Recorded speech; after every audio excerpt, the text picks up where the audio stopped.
ya. Dan waktu ada rencana ke sana, semoga kita bisa ketemu. Nanti kalau ketemu disapa ya di sana ya. Ayo kita mau baca di 1 Samuel 26 ayat 7 sampai 11. Ada yang bisa bantu saya ya? Oh, ini ditampilkan ya. Oh, oke.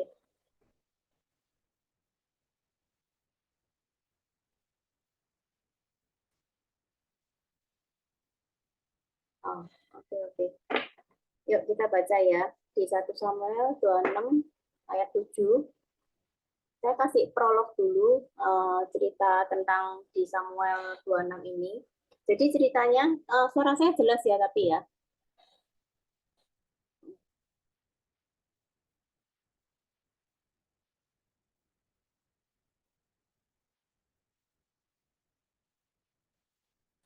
Saya kasih prolog dulu ya di 1 Samuel 26.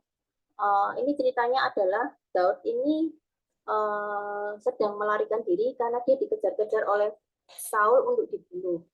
Singkat cerita, kemudian Daud ini melarikan diri dan dia sampai di satu bukit namanya Bukit Hakila. Di sana dia bersembunyi di sana dan ternyata Saul ini mendengar dan tahu kalau Daud ini ada di Bukit Hakila ini dan kemudian Saul mengejar Daud sampai ke Bukit Hakila. Dan akhirnya Saul sampai di Bukit Hakila, dia mendirikan kemah di sana. Kemah itu maksudnya dia itu kalau di zaman sekarang ini Saul tinggal di hotelnya di sana di Bukit Hakila juga, di tempat di dekat persembunyiannya Raja Daud. Nah, Daud mendengar ketika Saul sampai ke Bukit Hakila, Daud mendengar berita itu dan kemudian Daud merancangkan strategi dengan Abisai untuk dia masuk ke dalam perkemahan Saul. Ya, di ayat 27 ini ya.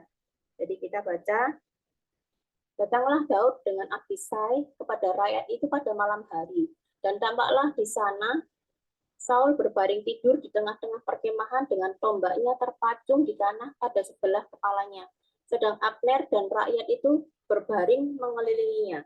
Jadi Daud ini semestinya ya juga agak nekat ya. Dia mendatangi kemah Saul, di mana Saul itu ada di sana beserta dengan 3.000 pasukan tentara arminya. Jadi bukan hanya sekedar rakyat yang dikatakan di sini ya, tapi yang bersama dengan Saul itu 3.000 tentara perangnya Saul yang terbaik, yang ikut perang untuk mengejar dengan tujuan untuk membunuh Daud. Daud dengan Abisai waktu itu datang ke kemah Saul pada malam hari. Dan Daud ini meresikokan dirinya ketika dia datang ke dalam, istilahnya ke dalam sarang musuhnya. Jadi dia datang dengan Abisai malam-malam ke perkemahan Saul dengan arti dia itu mengambil resiko yang besar untuk dia datang masuk ke dalam sarang musuhnya sendiri. Jadi pada saat itu adalah medan pertempuran di mana antara Daud dengan Saul. Demikian juga dengan kita ya, demikian juga dengan kita setiap hari di dalam hidup kita. Kita itu semestinya juga ada di dalam medan peperangan kita. Dan medan peperangan setiap kita ini berbeda-beda. Masing-masing punya medan peperangannya sendiri-sendiri. Seperti tadi yang disaksikan oleh siapa Caroline ya.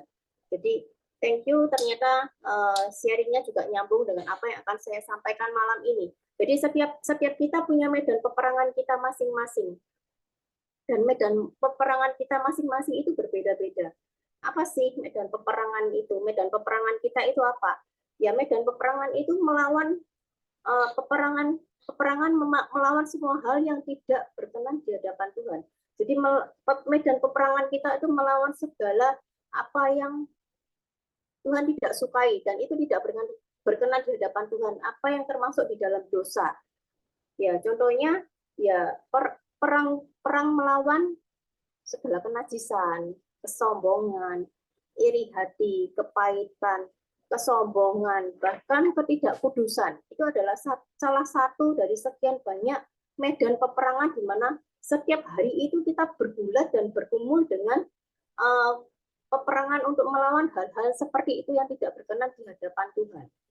Kenapa sih Daud ini mendatangi Saul pada malam hari? Ya, karena di dalam kondisi perang, kalau Daud datang siang hari hanya berdua dengan Abisai, itu pasti terlihat oleh musuh. Makanya Daud merencanakan strategi dia datang malam-malam ke kemah Saul itu dengan tujuan dia akan membunuh Saul pada waktu tidur. Supaya pada saat dia datang pada malam hari, tentara-tentara dan semua pasukan Saul ini tidak melihatnya ketika Daud datang, sehingga Daud bisa membunuh Saul dengan gampang. Begitu juga dengan dosa ya. Kenapa sih kadang Daud ini datang pada malam hari? Karena dosa itu adalah sesuatu yang suka dengan tempat tersembunyi. Dia tidak pengen dilihat orang. Jadi seolah-olah dia mau menunjukkan bahwa di luar ini kita is okay, baik-baik saja. Dosa itu suka dengan tempat yang gelap, tempat yang tersembunyi di mana tidak dilihat oleh orang, tidak diketahui oleh orang, orang tidak melihat apa yang kita lakukan ketika kita berdosa, orang tidak tahu. Jadi kita berusaha menyembunyikannya di tempat yang gelap. Begitu juga dengan dosa gitu. Dosa senang di tempat yang gelap. Nah, tapi dengan beriringnya, kalau saya lihat perkembangan zaman sekarang, dosa ini lebih vulgar ya. Orang melakukan dosa, melakukan hal-hal yang tidak berkenan di hadapan Tuhan itu seolah-olah mereka itu mulai berani menunjukkan di depan umum. Seolah-olah mereka itu merasa bahwa itu hal yang biasa. Di zaman sekarang itu hal-hal seperti transgender dan segala macam itu hal yang biasa gitu loh. Bukan hal yang kelihatannya wah sesuatu hal yang najis dan segala macam. Ternyata dengan seiringnya perkembangan zaman, dosa itu mengalami hal-hal yang seperti itu juga gitu loh. Ya. Jadi Daud ini termasuk orang yang nekat. Dia mendatangi sarang musuhnya hanya berdua dengan Abisai. Dia mendatanginya semestinya dengan risiko yang besar ketika dia datang ke kubu musuh dengan tentara Saul yang begitu banyak, 3.000 orang. Itu risiko yang sangat besar. Risiko yang sangat besar dan kalau sampai dia ketahuan, pasti dia terbunuh. Gitu loh. Jadi saya mau katakan di sini seperti kita, jangan sekali-sekali kita ini jadi orang yang nekat dengan kita mencoba-coba mendatangi dosa atau bahkan mungkin dengan sengaja kita mendatangi dosa. Karena apa? Karena itu resikonya sangat besar buat kita. Resikonya apa? Gitu loh. Kita bisa terseret dengan arus yang namanya dosa seperti arus ombak yang sedang mengalir dan kita misalnya tersapu dengan ombak itu seperti itu. Bahkan ketika kita tersapu dengan arus yang ada di dalam kehidupan di sekitar kita, di lingkungan kita, di mana komunitas kita tinggal mungkin di sebuah bangsa atau apa yang budayanya seolah-olah it's okay, hal itu hal yang biasa gitu loh. Jadi jangan sekali-sekali saya mau katakan bahwa jangan sekali-kali kita mencobai, apalagi kita dengan sengaja mau coba-coba. Karena resiko yang sangat besar seperti Daud punya resiko yang besar terbunuh, demikian juga kita kalau kita mau coba-coba kita nekat untuk mencoba mendatangi dosa, resiko bagi kita adalah kita juga bisa terbunuh di sini bukan karena terbunuh karena jasmani, tapi kita akan mengalami kematian rohani, di mana orang yang melakukan dosa akan mengalami kematian rohani yang dipisahkan dengan Tuhan, karena Tuhan itu adalah Tuhan yang kudus. Tuhan yang kudus. Jadi ketika kita melakukan dosa, kita akan dipisahkan yang namanya mengalami kematian rohani. Dipisahkan dan dijauhkan dari Tuhan, meninggalkan Tuhan. Kalau kita tahu area lemah kita misalnya di pornografi atau pergaulan bebas, mabuk-mabukan, ngedrug dan ketidakkudusan, ya kita jangan mendekati area itu, gitu loh. Apalagi kalau misalnya itu merupakan dosa lama kita. Sebelum kita bertobat misalnya, mungkin hidup kita lama, mungkin dulu suka ngedrug, mabuk-mabukan, ekstasi dan segala macam. Jangan sekali-kali kita mencoba mendatangi lagi. Mungkin kita merasa, aku ini sekarang kan sudah bertobat sih, imanku ini sudah kuat, nggak apa-apa. Aku coba sih sekali-sekali aku datang, aku coba sih sekali-sekali clubbing lagi, nggak apa-apa. Aku kan sekarang sudah bertobat, imanku kuat gitu loh.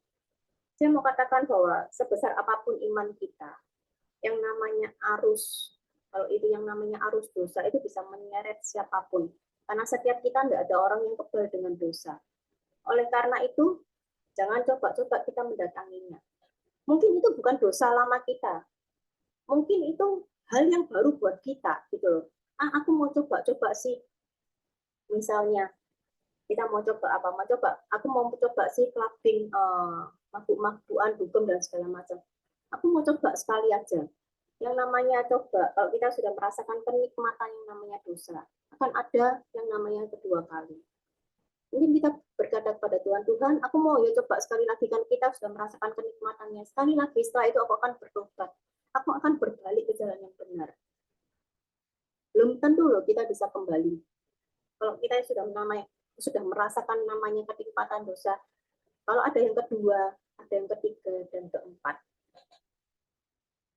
Jadi jangan coba-coba kita nekat mendatangi apa yang menjadi area lemah kita, yang setiap kali berulang kali kita jatuh di area yang sama. Jangan kita coba mendekatinya atau kita datang lagi ke area tersebut. Setiap kita itu punya medan perang sendiri yang berbeda-beda dengan satu dengan yang lain. Kalau kita misalnya bilang, nggak apa-apa, Tuhan ini kan pasti mengampuni ketika aku berbalik dan bertobat. Iya benar, tapi ada konsekuensinya. Setiap orang yang melakukan dosa di hadapan Tuhan ada konsekuensinya gitu loh. Ada istilahnya punishment yang Tuhan berikan buat kita. Nanti saya akan jelaskan di bawah apa itu konsekuensi ketika kita kompromi. Ketika kita kompromi dengan dosa. Saya mau katakan bahwa whatever it is itu dosa itu apa, pokoknya kita belajar. Jangan kita datangi. Jangan kita ada di dalam tempat yang gelap. Apalagi di area kita yang kita tahu kita jatuh berulang kali. Kita harus hindari itu. Ayat yang 8, kita mau baca. Lalu berkatalah Abisai kepada Daud, pada hari ini Allah telah menyerahkan musuhmu ke dalam tanganmu. Oleh sebab itu izinkanlah kiranya aku menancapkan dia ke tanah dengan tombak ini. Dengan satu tikaman saja, tidak usah dia kutancapkan 2 kali. Jadi Abisai ini memberi saran kepada Daud, memberi nasihat dia. Nasihatnya juga baik sih, nggak salah gitu. Nasihatnya baik karena kalau kita sedang di dalam medan peperangan itu, ketika kita mendatangi musuh kita ya tujuannya ya pasti kalau bisa bunuh musuh kita, habisi musuh kita, dan kita akan menang. Jadi kita tidak akan. Jadi ketika Saul meninggal mati, Saul tidak akan mengejar-ngejar Daud lagi. Jadi saran yang Abisai katakan ini baik gitu loh. Tapi di dalam hal ini saya mau garis bawahi di awal ini dikatakan pada hari ini Allah telah menyerahkan musuhmu ke dalam tanganmu. Abisai ini adalah bukan orang yang peka mendengar suara Tuhan. Kenapa dia bisa berkata pada hari ini Allah telah menyerahkan musuhmu ke dalam tanganmu? Jadi seolah-olah gini, ketika kita diperhadapkan dengan sesuatu hal, seolah-olah berkata, ini loh rencana Tuhan. Apa yang terjadi saat ini di dalam hidup kita, ini rencana Tuhan, seizin Tuhan, gitu loh. Seolah-olah kita melihat bahwa apa yang ada di depan mata, seperti Abisai melihat apa yang ada di depan matanya itu, Saul sedang tidur, ya ini kesempatan kita membunuh ini dengan mudah, ya ini sekarang. Jadi seolah-olah ini loh Tuhan kasih bahwa ini yang terjadi saat ini yang ada di depan matanya ketika dia melihat musuhnya lemah, ya ini daripada Tuhan. Satu hal saya mau katakan, saya kasih contoh gini sih. Jadi apa yang kita lihat di depan dan kita mengatakan bahwa oh ya ini benar, ini dari Tuhan, ini tanda daripada Tuhan, apa yang sedang kita hadapi. Contohnya gini, kita ini misalnya sedang cari kerja, sudah 8 bulan kita berdoa dengan Tuhan, minta Tuhan kasih aku kerjaan, dan 8 bulan ini kita belum mendapat pekerjaan, tetapi tiba-tiba ada penawaran lowongan pekerjaan kepada kita untuk kita kerja di klub malam sebagai bartender. Dan kita melihat bahwa oh ini ternyata ini loh jawaban Tuhan ya. Saya sudah 8 bulan berdoa minta pekerjaan, dan ini tiba-tiba datang ada penawaran lowongan pekerjaan. Ya ini loh yang daripada Tuhan. Tuhan kasih, Tuhan dengar doa saya. Saya mau katakan bahwa apa yang kita lihat, sesuatu apa yang ada di depan mata dan seolah-olah itu memang kelihatannya benar, doa kita terjawab, Tapi kita harus melihat bahwa apa yang ada di depan kita, apa yang sedang kita hadapi, kita harus belajar untuk mencocokkan dengan apa yang menjadi, apa yang ada di dalam firman Tuhan.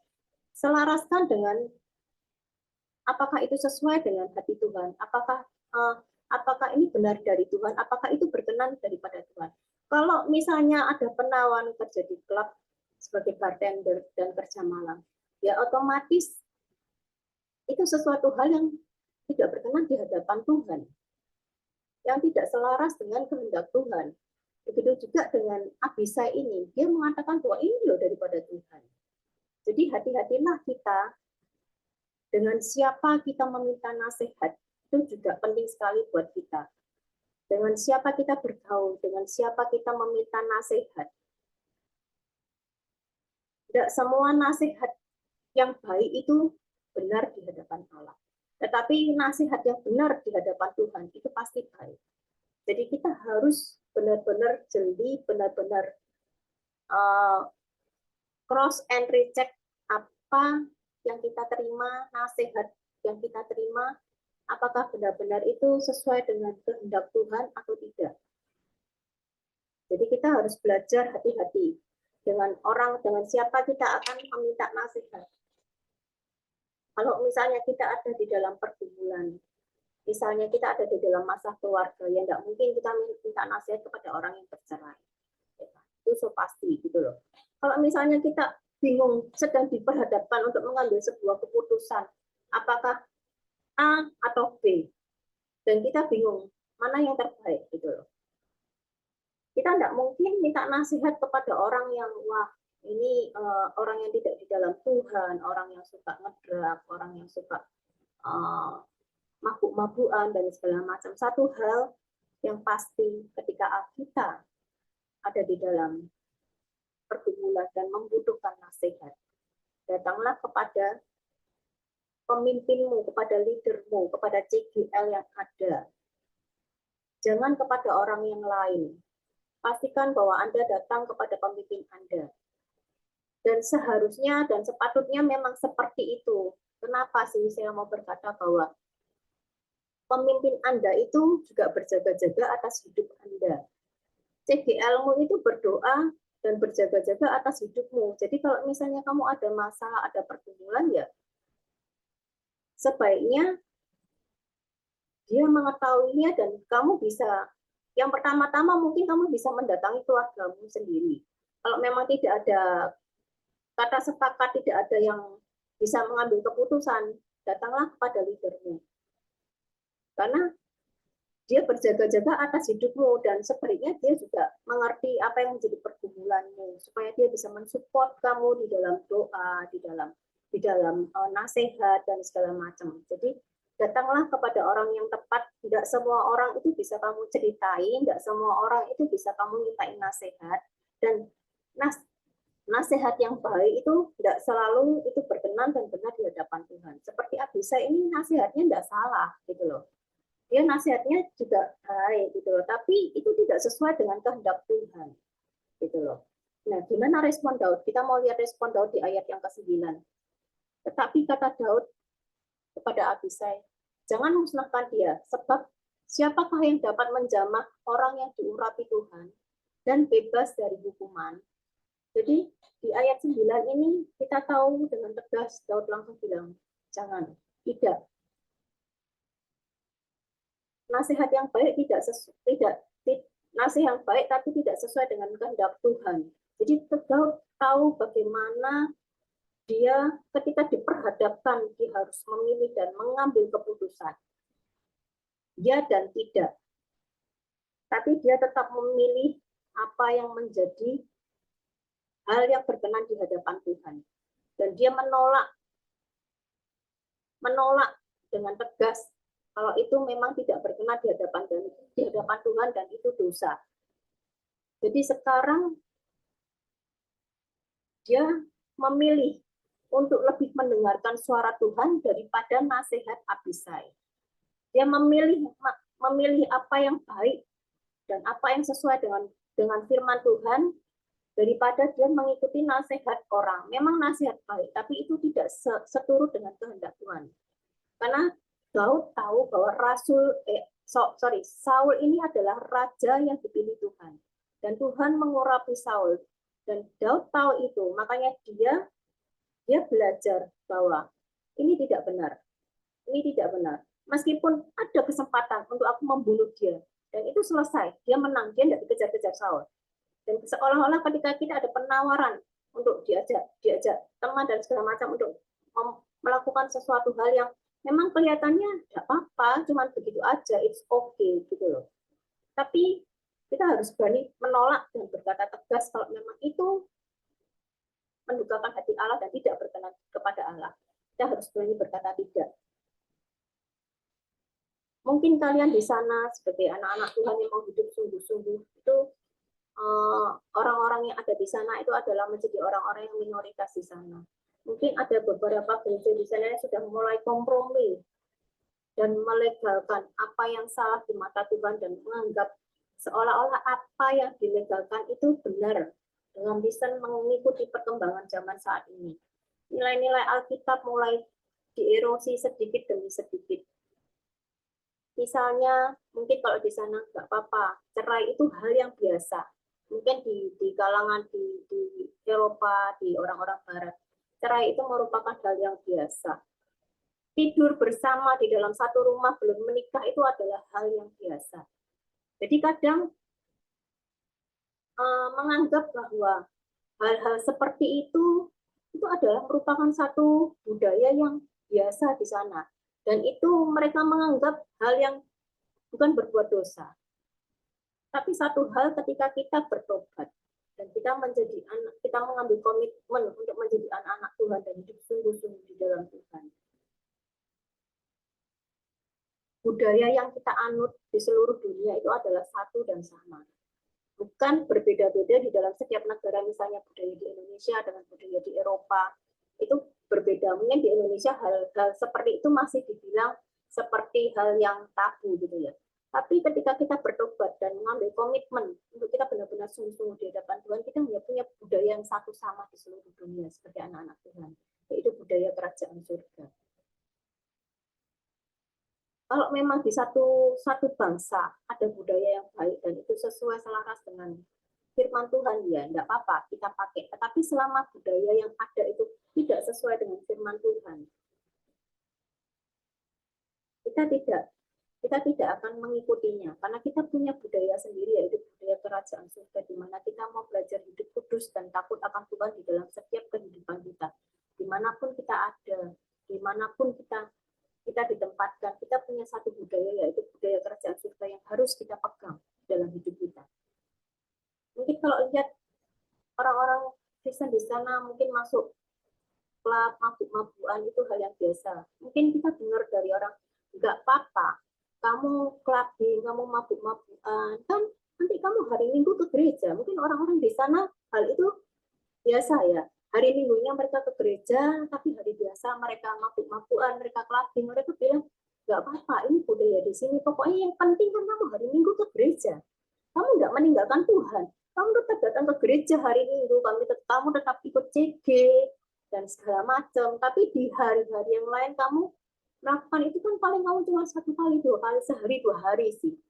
Yang penting kamu tetap datang ke Tuhan dan kamu tidak meninggalkan Tuhan. Mungkin orang-orang berpikiran seperti itu atau mungkin ada masukan seperti itu. Tapi saya mau katakan apa yang kalian lakukan, kalau kalian melakukan hal yang seperti itu, ibadahmu itu sia-sia dan ibadahmu itu tidak diperhitungkan Tuhan sama sekali. Itu tidak berkenan di hadapan Tuhan. Meskipun kalian hari Minggu, ya udah aku hari Minggu datang ke gereja, aku ikut CG, masih aktif ikut CG.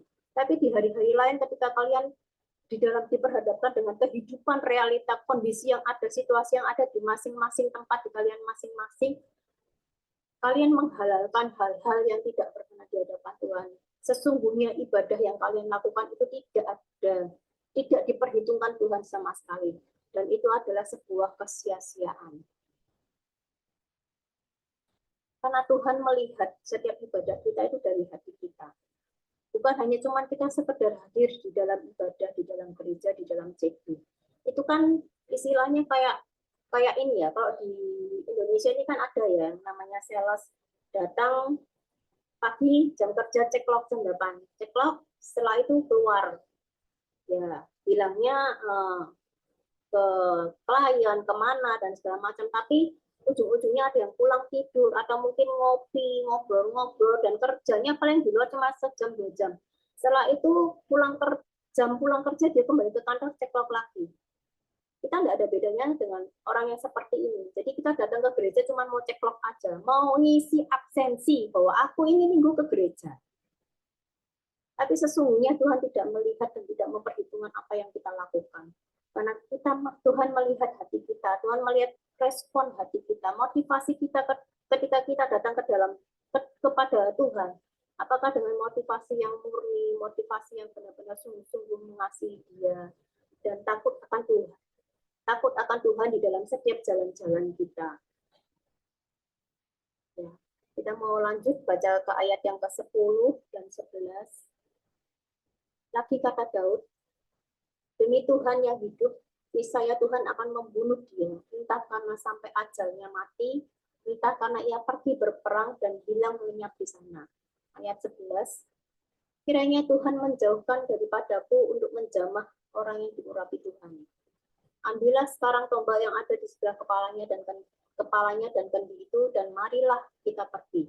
Jadi seolah-olah di sini kalau kita melihat Daud ini akhirnya pergi, meninggalkan Saul tanpa membunuh dan membiarkan Saul itu tetap hidup. Kalau di medan peperangan itu, ketika kita ada di medan peperangan, orang yang membunuh musuhnya, orang itulah yang menang. Tapi seolah-olah kelihatannya Daud ini tidak memenangkan peperangan, karena dia pulang tanpa membunuh musuhnya, gitu loh. Dan seolah-olah Daud ini salah, tidak menang di dalam medan peperangannya, gitu loh. Tapi saya mau katakan ketika Daud berani menolak nasihat Abisai dan berani mengambil keputusan untuk mengikuti apa yang menjadi hal-hal yang menyenangkan hati Tuhan dan berkenan di hadapan Tuhan. Sesungguhnya di mata Tuhan, Daud ini adalah seorang pahlawan yang sedang pulang dari peperangan karena dia mengalami kemenangan yang gilang-gemilang. Karena dia berhasil mengalahkan apa yang ada, medan perang yang ada di dalam hidupnya. Dia berhasil melakukan apa yang menyenangkan hati Tuhan, bukan apa yang menjadi keinginan dagingnya, bukan apa yang menjadi kenikmatan dagingnya, hawa nafsu yang menjadi kenikmatan dagingnya. Dia pergi meninggalkan semuanya itu, tapi dia tetap mengikuti apa yang menjadi kehendak Tuhan. Di mata Tuhan, Daud itu seorang pahlawan yang gagah perkasa. Dia adalah seorang yang menang. Dia menjadi pemenang di dalam medan peperangannya yang dia hadapi. Mungkin di sekeliling kita, tampaknya orang melihat kita dengan sebelah mata. Apa sih kok hidup kayak gitu ya? Ngapain? Kamu hidup seperti itu sudah sia-sia gitu. Nggak dinikmati ya? Nggak dinikmati aja buat apa gitu. Seolah-olah ketika orang manusia melihat itu bahwa apa yang kita lakukan itu sia-sia gitu loh. Suatu hal yang menjadi kebodohan. Tetapi di mata Tuhan, kita ini adalah menjadi seorang pemenang. Mana yang lebih penting? Mana yang lebih penting yang akan kita pilih? Apakah kita menjadi seorang pemenang di hadapan Tuhan? Tapi meskipun di hadapan manusia kita seolah-olah kita seperti seorang pecundang, seorang yang kalah. Kita akan lebih memilih apa yang menjadi orang yang menang di mata Tuhan. Itu lebih penting daripada segala hal yang ada. Saya mau bagikan satu hal lagi yang saya kasih note di atas, bahwa apa sih konsekuensinya kalau kita mengiyakan dan kompromi dengan dosa. Apa konsekuensinya yang akan kita terima? Karena semua hal yang kita lakukan, kalau kita melakukan hal yang benar di hadapan Tuhan, Tuhan juga akan berupah. Kalau kita melakukan hal yang salah, Tuhan juga akan berupah, yaitu konsekuensi, gitu loh. Konsekuensi terhadap dosa. Kita mau baca di Ulangan 30 ayat 19. Aku memanggil langit dan bumi menjadi saksi terhadap kamu pada hari ini. Kepadamu perhadapkan kehidupan dan kematian, berkat dan kutuk. Pilihlah kehidupan supaya engkau hidup, baik engkau maupun keturunanmu. Aku memanggil langit dan bumi menjadi saksi terhadap kamu pada hari ini. Dikatakan bahwa aku memanggil langit dan bumi menjadi saksimu. Jadi maksudnya apa yang kita lakukan di dalam hidup kita, baik itu dilihat orang maupun tidak dilihat orang, semuanya itu terrecord. Bumi menjadi saksi kita, di mana apa yang kita lakukan, mungkin apa yang kita lakukan orang lain nggak tahu, seolah-olah kita baik-baik saja. Tapi langit yang ada di atas Tuhan tahu segala apa yang kita lakukan. Dan semuanya itu terrecord. Semua yang kita lakukan itu terrecord di hadapan Tuhan. Kepadamu kuperhadapkan kehidupan dan kematian, berkat dan kutuk. Tuhan selalu memberikan pilihan di dalam kehidupan kita. Apa yang akan kita pilih? Apakah kehidupan atau kematian? Dia tidak pernah memaksakan kehendaknya. Dia selalu menyodorkan pilihannya terhadap hidup kita. Mana yang akan kita pilih? Apakah kita akan memilih hidup benar di hadapan Tuhan? Apakah kita akan memilih dia terhadap dosa? Kalau kita memilih hidup benar di hadapan Tuhan, maka dikatakan bahwa maka berkat itu akan mengikuti engkau. Tapi ketika kita mengatakan dia terhadap dosa, maka kematian dan maut itu ada di depan jalan ini. Kematian di sini saya katakan adalah kematian rohani. Kita akan mengalami kerohanian yang dipisahkan daripada Tuhan, dan Tuhan katakan bahwa kutuk akan mengikuti orang-orang yang berdosa. Kutuk di sini saya mau kasih penjelasan sedikit bahwa kutuk itu ada yang namanya disebut, kita pernah dengar ya, namanya kutuk keturunan. Kutuk keturunan ketika kita kompromi dengan dosa, kita jatuh di dalam dosa. Kutuk itu sifatnya diturunkan pada generasi-generasi anak cucu kita sampai ke generasi ketiga dan keempat. Makanya ada yang disebut, dikatakan bahwa namanya kutuk keturunan. Kutuk keturunan itu sampai ke generasi ketiga dan keempat, itu berarti sampai cucu buyut kita. Demikian juga berkat kehidupan. Kalau kita tetap mengikuti jalan-jalan Tuhan, ada berkat-berkat yang Tuhan sediakan, dan berkat itu juga diturunkan sampai ke generasi ketiga dan keempat. Saya mau kasih contoh di dalam keluarga saya sendiri. Ini kejadian, maksudnya kehidupan nyata yang saya lihat dan saya alami di dalam kehidupan keluarga papa dan mama. Keluarga papa ini, jadi opa oma saya ini Konghucu. Sedangkan dari keluarga mama Kristen. Jadi sampai jadi omanya Kristen, anak-anaknya itu Kristen gitu loh. Nah, sedangkan dari keluarga papa ini opa oma ini Konghucu gitu loh. Saya menyaksikan sendiri bagaimana perbedaan antara orang-orang yang benar-benar di dalam Tuhan dan orang-orang yang tidak di dalam Tuhan. Kehidupan sampai anak cucunya itu ada perbedaan jauh sekali. Di mana keluarga dari papa saya ini sebagian besar, separuh dari mereka itu hidupnya tidak berkecukupan. Sedangkan dari sisi berkat, dari segi mama saya sampai generasi ke anak cucunya, saya melihat sendiri bahwa keluarga ini keluarga yang diberkati.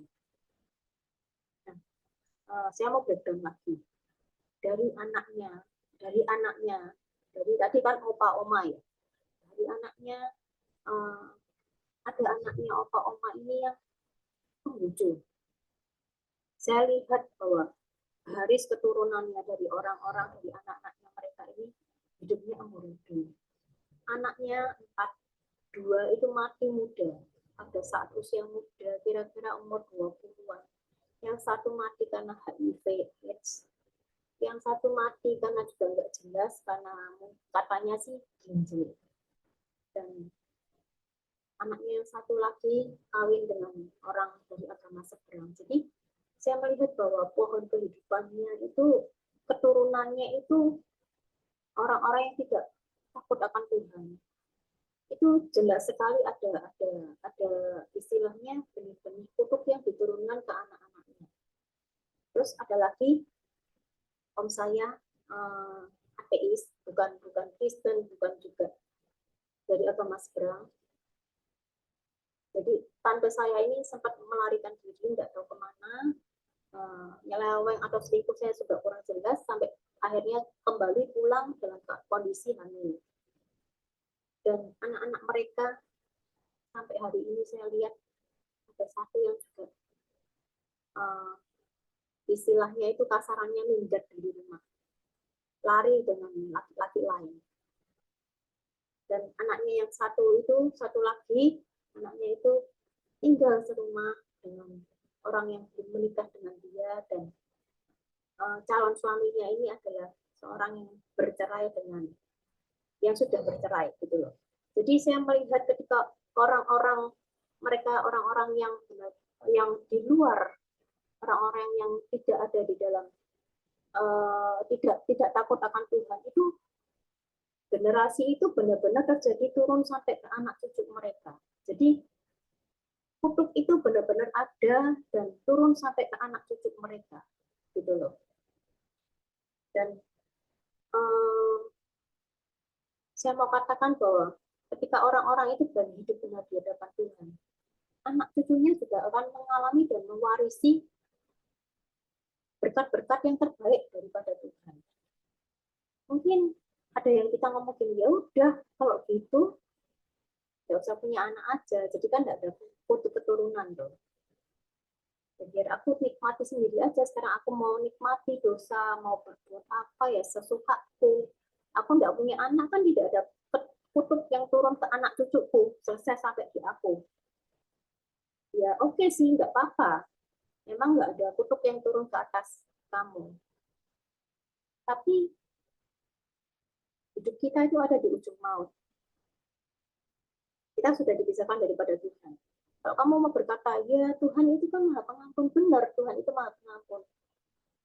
Loh, tapi kalau misalnya besok kita meninggal, kita misalnya sedang menikmati kenikmatan dunia, besok overdosis dan meninggal, siapa yang tahu hidup kita itu berapa lama? Kita belum sempat bertobat, tapi ternyata besok sudah dipanggil Tuhan, sudah meninggal. Terus kita mau kemana hidup kita? Kita tidak pernah tahu kapan kita dipanggil Tuhan. Jadi jangan coba-coba kita mau katakan, tidak apa-apa, aku nikmati dulu sampai hari ini. Aku bisa minta pengampunan dan pertobatan dan aku kembali kepada Tuhan dan Tuhan mengampuniku. Ya benar, gitu loh. Tapi setiap kita tidak tahu berapa lama lagi umur hidup kita. Oleh karena itu, mulai sekarang jagalah hidup kita. Bila setiap kita, jadilah pemenang dalam setiap medan pertempuran kita. Kita mau jadi pemenang seperti Daud yang pahlawan gagah perkasa, yang menang di dalam setiap medan peperangan kita. Apapun medan peperangan kita itu macam-macam. Setiap kita punya medan sendiri-sendiri. Jangan menjauh dari komunitas CG yang ada. Dan jangan menjauhi ibadah-ibadah yang ada. Tetaplah bertumbuh di dalam CG yang ada. Dan selalu berada di dalam komunitas yang benar. Yang takut akan Tuhan, yang mengerjakan hal-hal kebenaran di dalam Tuhan, yang dia mengajarkan hidup kudus di dalam setiap hidup kita. Saya mau bagikan poinnya ya. Di poin pertama, kita mau belajar, jangan dekati dosa. Apapun itu, sekecil apapun itu, mungkin kita anggap, ini kan dosanya kecil, nggak apa-apa. Aku pasti bisa melewatinya.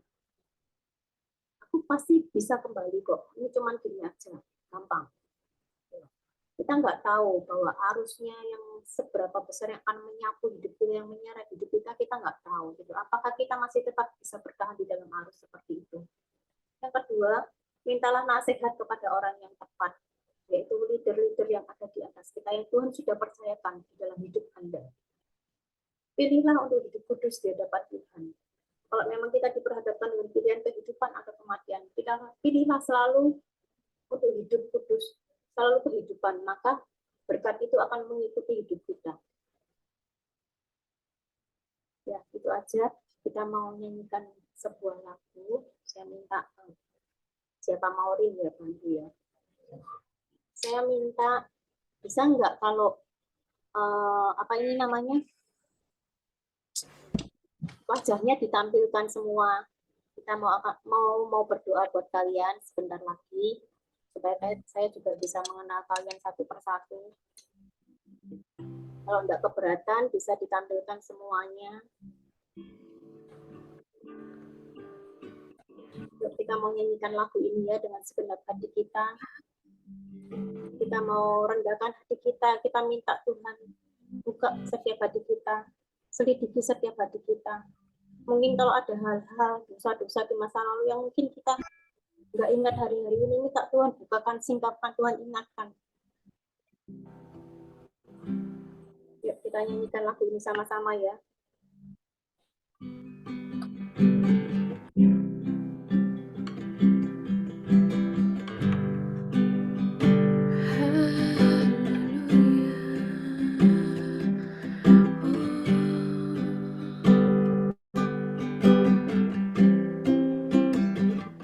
Selidiki aku, lihat hatiku, apakah ku sungguh mengasihimu, Yesus, Kau yang Maha Tahu dan menilai hidupku, tak ada yang tersembunyi bagimu.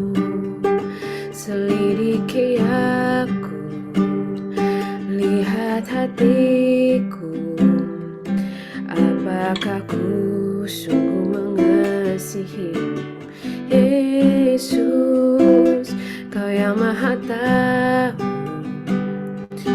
dan menilai hidupku, tak ada yang tersembunyi bagimu.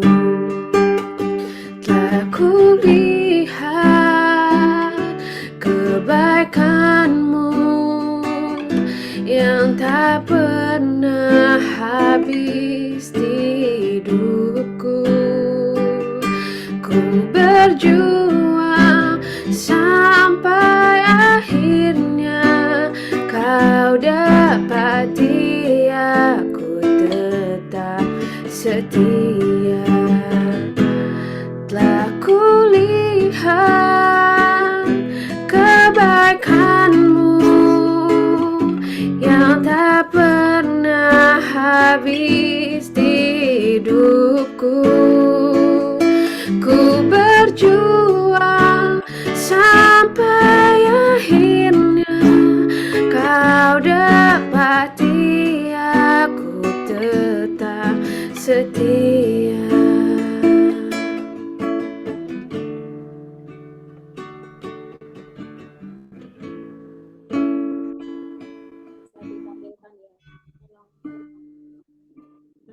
Kita mau setiap kita tutup mata saat ini. Kita mau berurusan pribadi dengan Tuhan sejenak beberapa waktu ini. Biar Tuhan ingatkan apa yang masih menjadi medan peperangan kita yang selalu kita bergumul dan bergulat di dalamnya. Jatuh bangun di dalam dosa yang sama. Yang kudus, biar Tuhan ingatkan satu persatu itu. Hari ini saya mau tantang buat setiap kita. Siapa yang hari ini mau bertobat dan benar-benar kembali kepada Tuhan? Apa yang sudah saya bagikan tadi, contoh-contoh yang ada, mungkin itu aku masih ada di dalam area-area seperti itu. Siapa di antara kita yang ada di dalam medan peperangan kita hari-hari ini? Dan yang mau malam ini berkata, Tuhan, aku mau ambil komitmen hari ini. Aku mau berani hidup kudus di hadapan-Mu mulai hari ini. Aku mau menjadi orang yang takut akan Tuhan dan hidup berkenan di hadapan Tuhan mulai hari ini. Aku tidak mau macam-macam lagi dengan dosa yang ada. Tapi aku mau mengejar kekudusan-Mu. Hidup takut akan Tuhan. Dan aku meninggalkan semua hidupku yang lama dan semua dosa-dosaku yang lama. Siapa hari ini yang kalian mau berkata, aku mau Tuhan, aku mau diubahkan?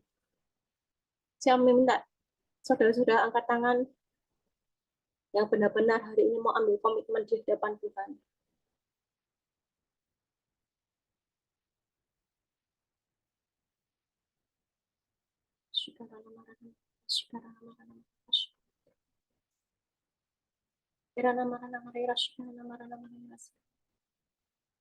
Hari ini aku berdoa Tuhan di dalam nama Yesus.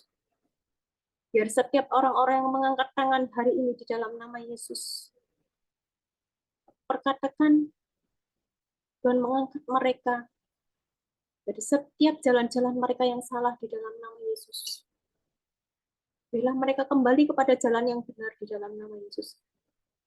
Ketika mereka mengangkat tangan hari ini, mereka berkata bahwa aku mau hidup kudus di hadapan Tuhan mulai hari ini. Aku mau memberikan hidupku bagi Tuhan hari ini. Tuhan, ampuni setiap mereka, ampuni akan setiap dosa, kesalahan mereka di masa lalu mereka. Dan aku minta hari ini Tuhan basuh dengan darah-Mu. Sucikan mereka dan bawa mereka kembali kepada hal-hal yang benar. Kepada hal-hal yang esensi, yaitu kekudusan. Mengejar kekudusan dan takut akan Tuhan ada di dalam setiap jalan-jalan mereka di dalam nama Yesus. Aku minta di dalam nama Yesus. Urapi mereka satu persatu dalam nama Yesus.